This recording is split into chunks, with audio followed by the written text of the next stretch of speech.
warahmatullahi wabarakatuh. Kali ini kita akan belajar tentang keteladanan Rasul Ulul Azmi dan keistimewaannya. Yang pertama, pengertian Ulul Azmi secara bahasa.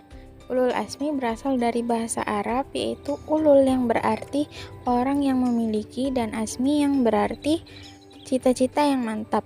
Secara istilah, ulul azmi berarti rasul-rasul pilihan Allah yang memiliki keteguhan hati, lapang dada, dan sabar dalam menghadapi kaumnya yang menentang dirinya dan tidak mau menerima ajaran yang disampaikannya.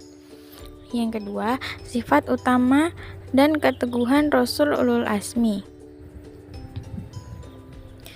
Rasul-rasul yang termasuk dalam kelompok ulul azmi merupakan orang yang memiliki ketabahan atau kesabaran yang luar biasa dan mempunyai keteguhan hati sekalipun dengan susah payah dalam menegakkan syariat Allah Subhanahu wa taala, sehingga kesabaran mereka dipuji oleh Allah Subhanahu wa taala sendiri sebagaimana dalam Quran surah Al-Ahqaf ayat 35 berikut.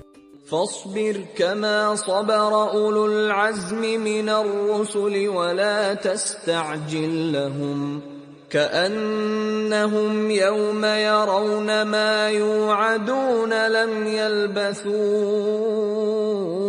إلا ساعة من نهار بلاغ فهل يهلك إلا القوم الفاسقون.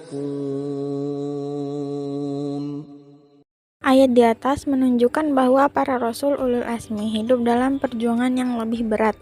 Namun, mereka tetap teguh, sabar, dan tawakal dalam menyampaikan ajaran dan dakwahnya kepada manusia. Nah, bagaimana tantangan para rasul ulul azmi dalam berdakwah? Yang pertama, Nabi Nuh alaihi salam. Nabi Nuh berdakwah selama kurang lebih 950 tahun, tapi yang beriman hanya 80 orang. Setiap mereka diajak dan diseru, telinga mereka selalu mereka tutup dengan jari-jarinya. Tapi Nabi Nuh dengan kesabaran dan ketabahannya tetap menyeru kaumnya agar hanya menyembah kepada Allah, sampai akhirnya azab didatangkan oleh Allah berupa banjir besar dan menenggelamkan semua orang yang tidak beriman, termasuk istri dan anaknya sendiri. Tapi Nabi Nuh tetap menerimanya dengan tabah. Yang kedua, Nabi Ibrahim alaihissalam. Sejak kecil, Nabi Ibrahim senang berdebat tentang ketuhanan. Kemudian setelah remaja, dengan keberaniannya, beliau menghancurkan berhala hingga beliau dibakar dalam api yang sangat besar oleh Raja Namrus. Selanjutnya, setelah beliau berpindah ke Palestina, beliau melanjutkan dakwah kepada kaum Bani Israel, dan di kota ini pula beliau menikah dengan Siti Sarah dan Siti Hajar. Dengan ketaatan Nabi Ibrahim kepada perintah Allah, beliau sampai beberapa kali pulang pergi antara kota Palestina dengan kota Mekah yang jaraknya sangat jauh, perjalanan 1 bulan pergi dan 1 bulan pulang. Perintah Allah Subhanahu wa taala yang pertama adalah membawa Siti Hajar dengan anaknya Ismail yang masih bayi ke tempat yang di situ tidak ada pepohonan, tidak ada air, tanahnya sangat tandus dan gersang. Untuk selanjutnya diperintahkan Allah, keduanya harus tinggal di tempat tersebut. Perintah Allah yang kedua adalah menyembelih putra kesayangannya Ismail, dan tentu hal ini suatu ujian yang paling berat bagi beliau. Perintah Allah yang ketiga, sehingga Nabi Ibrahim harus ke Mekah lagi, adalah perintah membangun Baitullah atau Ka'bah bersama anak beliau Ismail. Semua perintah Allah beliau laksanakan dengan penuh kesabaran dan ketabahan, dan semuanya berujung kepada pertolongan Allah Subhanahu wa taala. Ketiga, Nabi Musa alaihi salam. Seorang nabi yang diberikan kelebihan dapat berdialog langsung dengan Allah Subhanahu wa taala. Karenanya beliau diberi gelar dengan Kalimullah. Kesabaran dan ketabahan Nabi Musa adalah ketika beliau harus berhadapan dengan seorang raja yang sangat kejam, zalim, dan bengis. Lebih dari itu, dia mengaku sebagai Tuhan yang harus disembah. Jika tidak mau, pastilah mati di tangannya, yaitu Firaun.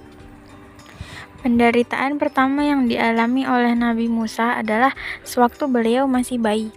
Oleh ibunya, Musa terpaksa harus dihanyutkan di sungai untuk menyelamatkan beliau dari undang-undang Firaun yang berisi setiap anak laki-laki yang lahir pada masa itu harus dibunuh hidup-hidup. Ujian kedua ketika Nabi Musa harus berhadapan dengan para tukang sihir. Perintah Allah selanjutnya adalah untuk menyelamatkan Bani Israel yang sudah sekian lama menjadi budak Firaun. Untuk selanjutnya dibawa ke luar kota Mesir, sehingga pada saat itulah Firaun bersama tentaranya mengejar sampai ke Laut Merah dan ternyata hidup Firaun harus berakhir di Laut Merah tersebut. Yang keempat, Nabi Isa alaihissalam. Nabi Isa diutus oleh Allah untuk kaum Bani Israel. Beliau lahir tanpa ada perantara seorang bapa sebagaimana manusia pada umumnya, sehingga hal itu menjadi bahan fitnah bagi orang-orang kafir. Beliau dilahirkan oleh Maryam bin Imran, seorang wanita solehah. Nabi Isa diasuh oleh pamannya yaitu Nabi Zakaria alaihissalam. Salah satu mukjizat Nabi Isa adalah dapat membuat burung dari tanah dan menghidupkannya. Dakwah Nabi Isa mendapat tantangan berat dari kaum Bani Israel di mana mereka bermaksud membunuh beliau. Setiap kali tantangan datang, beliau hadapi dengan tabah. Dengan izin Allah, beliau selamat dari kejaran musuh. Nabi Muhammad SAW. Beliau diangkat menjadi Nabi dan Rasul Allah pada usia 40 tahun ketika menerima wahyu pertama, Quran Surah Al-Alaq ayat 1-5 di Gua Hiro. Nabi Muhammad mengalami tahun kesedihan karena ditinggal wafat dua orang yang berperan besar dalam hidupnya, yaitu Khadijah dan Abu Thalib. Pada tahun itu juga Allah memerintahkan Nabi Muhammad agar melakukan Isra dan Mi'raj. Pada peristiwa tersebut diturunkan perintah sholat 5 waktu. Nabi Muhammad adalah seorang nabi yang mempunyai kesabaran luar biasa. Misalnya, ia memaafkan penduduk Thaif yang melemparinya dengan batu, kotoran manusia, dan unta. Ia juga memaafkan Suraqah bin Malik yang berniat membunuhnya. Karena sifat-sifatnya tersebut, banyak orang yang semula memusuhinya menjadi simpati dan akhirnya beriman. Selanjutnya, kita akan membahas tentang hikmah keteladanan Rasul Ulul Azmi. Sifat-sifat utama yang dapat kita teladani dari para Rasul Ulul Azmi antara lain yang pertama, sabar, yang kedua ikhlas, yang ketiga ikhtiar, yang keempat tawakal, yang kelima teguh pendirian. Setelah kalian menyimak video tadi, apakah ada yang ingin ditanyakan? Kalau ada, silakan tulis di kolom komentar. Terima kasih. Wassalamualaikum warahmatullahi wabarakatuh.